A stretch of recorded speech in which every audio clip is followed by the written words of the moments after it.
7 years in Paris. Sometimes it feels like a long time, and sometimes it feels like I just got here. I started thinking about what I've learned after living in Paris this long, and honestly, some of it surprised me. The first thing, living without a car changed my life more than I expected. I thought it would just be practical metro, buses, walking, but there's something different about moving through a city on foot. You notice the light on buildings, you overhear conversations, or you stop just because something catches your eye. When you're not behind the wheel rushing from A to B, you really experience what happens in between. And that in between stuff, that's magical. And another thing, I thought building my business in France would be easier. I've built businesses before and I've reinvented before. I assumed I would just do it again.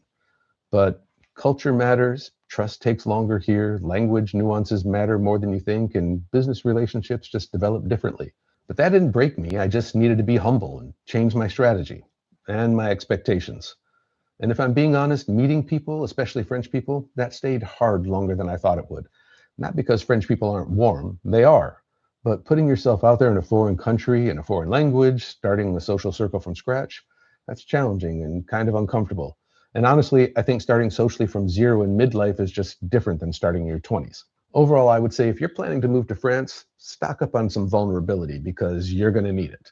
But here's the thing, even with all of that, it still feels right. 7 years later, I don't feel like I'm visiting. I feel grounded. I feel like I'm at home here.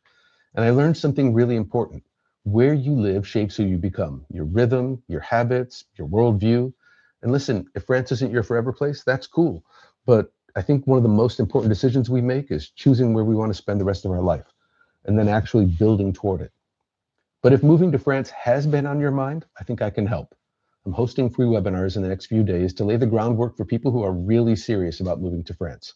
You can sign up for one of the webinars here or find the link in my profile. And whether you move next year or 3 years from now, if you're serious, we should talk. Join us for one of the webinars. Ciao for now.